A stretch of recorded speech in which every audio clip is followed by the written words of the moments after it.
Good day everyone. In today's lecture, we'll be discussing about the classification of resistance. The classification of resistance is important because based on the classification of resistance, we'll be discussing about different measurement techniques of resistance. Second half of the lecture, we'll be discussing about errors. We'll be discussing what are all the different types of errors. We'll also be discussing how these errors can be calculated and they can be adjusted from the unknown quantities that we are going to measure. Before discussion about the measurement of resistance, we have to classify resistance. Now why we have to classify resistance? Because based on the classification of resistance, we have different methods that are used for the measurement of resistance. The classification of resistance, the first classification is low resistance. That is, if the resistance value is 1 ohm or less than 1 ohm, we'll be calling it as low resistance. Now the examples of low resistance are ammeter, shunts and contacts. Contacts in this, it can be like when two wires are connected, there will be a contact. This can be called as a contact. Or if a wire is fastened to a screw, that can also be termed as a contact. Now all the resistances will be classified as low resistance.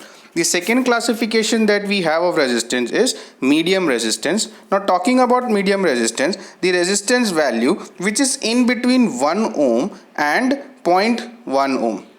If 0.1 mega ohm, if the resistance value is in between these two values, or 0.1 mega ohm, I can call it as 100 kilo ohm. If the value of resistance is between 1 ohm and 100 kilo ohm, or 1 ohm and 0.1 mega ohm, then I'll be calling that resistance as my medium resistance. Now almost all the appliances that we use in our house, like heaters, irons, etc., all these comes under medium resistance. Or any equipments that we use in a laboratory for conducting our experiments, all these comes under our medium resistance. The third category of resistance that we have is high resistance. That is, if the value of resistance, if it is greater than 0.1 mega ohm, or as I have said, if it is greater than 100 kilo ohm, I'll be calling it as a high value resistance. Now all the insulation, the resistance of all the insulating materials, it will be greater than 0.1 mega ohm. For example, the cover of wire that we have, for that we can call it as insulation resistance, we can call it as. Now all these things, it will be having resistance which is greater than 0.1 mega ohm or 100 kilo ohm. Now these are the three classification of resistance. Now as I have said, based on the classification of resistance, we have different methods for the measurement of resistance. Now for example, if I am talking about low resistance measurement, now for low resistance measurement, we'll be using Kelvin's double bridge. We can use potentiometer, we can use for the measurement of low resistance, or we can use ohm meter. We can use, like in ohm meter we have series type ohm meters, shunt type ohm meters. This can be used for the measurement of low resistance. Now talking about the second category, that is medium resistance measurement. For medium resistance measurement, we have the ammeter voltmeter method, we have the Wheatstone bridge method can be used, the substitution method can be used, Carey-Foster bridge can be used, and again ohm meters can also be used for the measurement of medium resistance measurement. Now talking about the fourth measurement, that is high resistance measurement. Here we have the majorly used equipment is Megger, then we have loss of charge method, then we have direct deflection method, then we have mega ohm bridge method. All these methods, it can be used for the measurement of high resistance. Now the classification of resistance is necessary so that we can understand which method can be used for the measurement of the resistance values that we are going to check. Now moving further, we'll be discussing about errors that can occur. Now discussing about the errors, when we are talking about error, there can be many different type of errors that can come when we are trying to measure the value of any quantity. Like for example, if a resistance is given, now I have to measure what is the value of this resistance. Now for measuring this value of resistance, I'll be using some instruments or some methods I'll be using. Now when I'm using those methods, I'll not be getting the correct value. For example, the actual value of the resistance, for example, it will be 1 ohm, but when I am measuring, for example, I may get 0.9 ohm or I may get 0.1 ohm. Now why there is a change in all these values? Look, because some errors are creeping in. Now what are these different type of of errors, let us check what are these different type of errors. The first type of errors that we are having is, we'll be calling it as limiting errors or guarantee errors. Now for example, when we are discussing about the color coding of resistance, we have a fourth band, that is for example gold, silver, or no color. Now we have that is it is tolerance, it shows tolerance, that is for example it can be plus minus 10%, plus minus 5%, or plus minus 20%. Now what is this tolerance value? Tolerance value is nothing but the range of resistance. For example, if the resistance value is 100 ohm and the tolerance is plus minus 5%, so it means that the value of resistance can vary from 95 ohm to 105 ohm. That is any value that in between this will be shown by the resistance, that is if the company is specifying it to be 100 ohm, right? So in some cases the company specifies some marginal values of fluctuations that can happen, like the manufacturer have to define specified deviations from the nominal value of a particular quantity. These limits of deviations that we are talking about from the specified value, they are called as limiting errors or guarantee errors. Now for example, if the actual value of resistance is 95 ohm but the manufacturer has specified it to be 100 ohm, now for example we can see there is a fluctuation of 5 ohm value, or there is a deviation of 5 ohm, and this deviation is called as my limiting error or my guarantee error. Now limiting error, they are defined as AA plus A is equal to AS plus minus del A, where AA is the actual value, AS is the nominal value, and plus minus some limiting values, the errors. For example, some deviations can be there, and these deviations, they are called as the limiting error. The second type of error that we are having, it is called as the relative or fractional limiting error. Now it is defined as the ratio of errors to the specified magnitude of any quantity. Now this relative or fractional error, they can be classified as epsilon r is equal to del A by AS. Del A, we know that it is the limiting error value, AS is the nominal value that we are having. Now calculating these values, that is how much variation, that is from the original value, how much limiting errors is there compared to the original value, we'll be calling it as the relative or the fractional limiting errors. Now for example, if we have to calculate the percentage limiting error, then what we'll do is the error that we have calculated, we'll multiply it by 100. Now this is one way of calculating relative error, or relative error can also be calculated as actual value minus nominal value. That is, from the previous example we know that is if I am doing actual value minus nominal value, I'll be getting the limiting error, I'll be getting, that is the limiting error divided by nominal value, I'll be getting the relative error, that is epsilon r is equal to AA, that is the actual value, minus AS, the nominal value, divided by AS, that is the nominal value. If I want to calculate the percentage error, what I'll do is I'll multiply it by 100, I'll get the percentage relative error or percentage limiting error I'll be getting. Now moving further, we have the third type of error, it is called as known errors.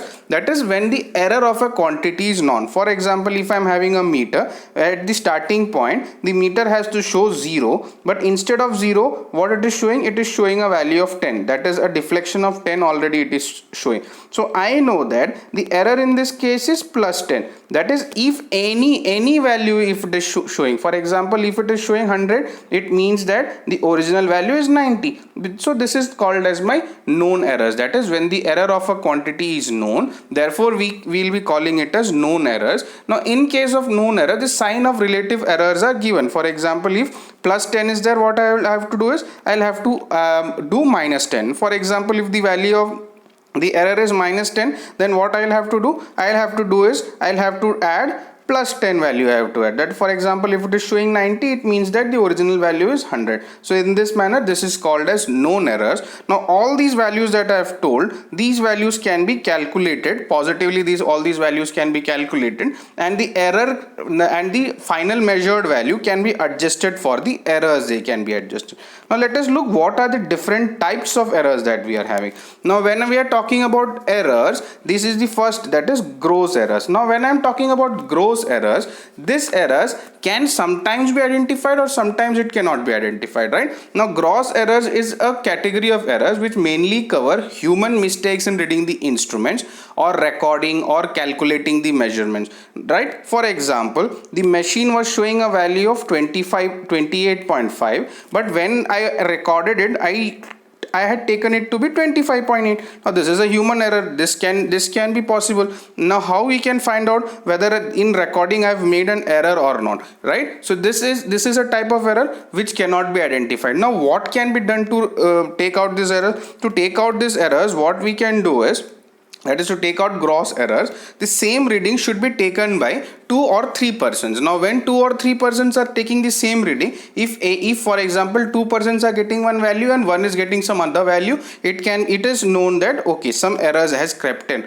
Or what can be done? Ultimate care should be taken so that gross errors are avoided. The second type of errors that we are having are called as systematic errors. Now when we are talking about systematic errors, in systematic error we have instrumental error. Now why instrumental? What is instrumental error? Instrumental error is nothing but any problems in the instrument, it will show some error in the measured value. Now when we are talking about instrumental errors, in instrumental errors we have 3 different type of errors that can creep in. The first is because of the shortcoming in any instrument. Now what is shortcoming? For example, the spring in an instrument, after utilizing it after using it for many cycles, the elasticity of the spring has reduced. Now because of this, what will happen is the value has to be 10 ohm, but it is showing it the value to be 9 ohm. For example, the value has to be 90 ohm. Instead of 90 ohm, the value is showing to be 80 ohm. Because of the problems in the spring, some errors are creeping in. This is called as because of the shortcomings in an instrument. Now the next can be because of misuse of instrument. How the misuse of instrument? We know that because whenever we are going to do the calculations or whenever we are going to do the measurements, what we have to do is we have to go for zero adjustment. Now how we will do the zero adjustment? For example, I was talking about the pointer. I was talking, the pointer is not at exactly 0, it is at some other position. A screw will be provided. What we have to do, we have to turn this screw and we have to take the pointer to the 0 position. Now what I am doing is, I am not doing any zero adjustments. I am not doing. Without doing zero adjustment, if I am trying to use the instrument, it is called as the misuse of instrument. Now because of the misuse of instrument also, some instrumental errors can creep in. Now the third is because of loading effects. What is loading effects? For example, a machine is designed which can measure only low resistance value, but instead of this, what I am doing, I am trying to measure high resistance value. Now can this be possible? This is not possible. Now for example, a machine, it is designed to withstand 10 ampere, but instead of 10 ampere I am giving 20 ampere. Now the machine will not be able to withstand these high values. Therefore because of this, because of loading effects also, some instrumental errors can happen. The next type of error in systematic error is environmental errors. Now environmental errors is because of the conditions which are external to the measuring device. Now let us consider about a thermometer. Now thermometer has to show 40 degree. The thermometer has to show 40 degree, but the ambient temperature is 45 degree. Now as the ambient temperature is 45 degree, but actually the value is 40 degree, the thermometer will be showing 45 degree because 45 degrees higher. Now because of this, some environmental errors can creep in. Now for example, I have to measure the value. I have to in thermometers, this type of errors can happen, or wherever heating effects we are utilizing, in those type of instrument, this environmental errors can creep in. The third type of error that can be possible is the observational errors. Now when we are talking about observational errors can be because of parallax error. Parallax error is like, for example, if reading has to be taken, what I have to ensure that reading is always taken from above the needle. But if I am taking the reading from somewhere here, I will feel that the value is somewhat lower. If somewhere from here the value is taken, it will show that the reading is somewhat other. Now because of this observation, that is because of how I am making the the observation also some errors can creep in, and those are called as my observational errors. Or the second type of error that can happen is because of timing of events. For example, a pendulum is there and a pendulum is moving. Now a point is given. Now I have to determine when this pendulum is crossing the point. Now for example, and a stopwatch is given. A stopwatch is given. What I have to do is I have to measure the exact value when the pendulum is moving. Now when the pendulum is moving, for example, I will record the value when it has crossed this point or when it is about to cross this point.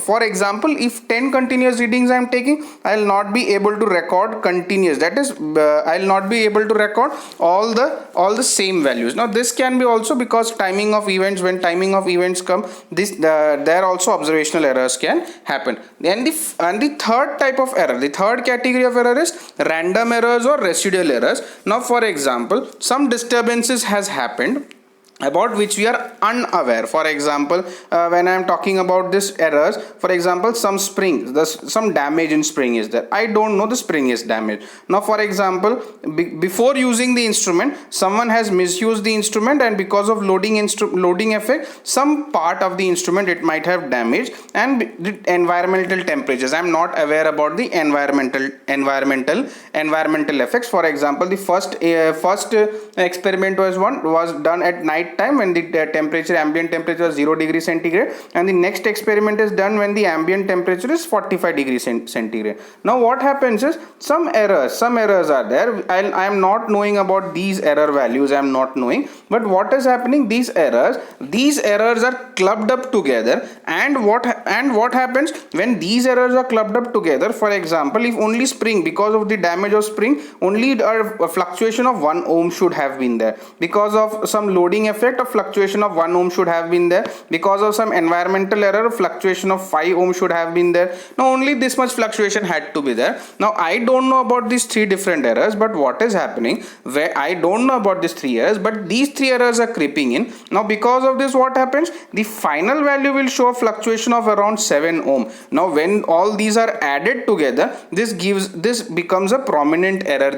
Now these type of errors, when they are clubbed together, which remain in the system, and when they are clubbed together, we'll be calling these errors as random errors or residual errors, right? These type of errors will remain in the system even after the systematic errors are taken care of. All the systematic errors, even if they are taken care of, some other errors can also creep in. Now for example, like gross errors, all these errors, all small residual effects of some errors, all these combined together, it will show a value which is a high value, and because of that, the original measured value I will not be getting. Now these type of errors, they are called as my random errors. Now talking about errors, we have gross errors, systematic errors. Under systematic errors, we have instrumental errors, environmental errors, and observational errors, and finally we have random or residual errors we have.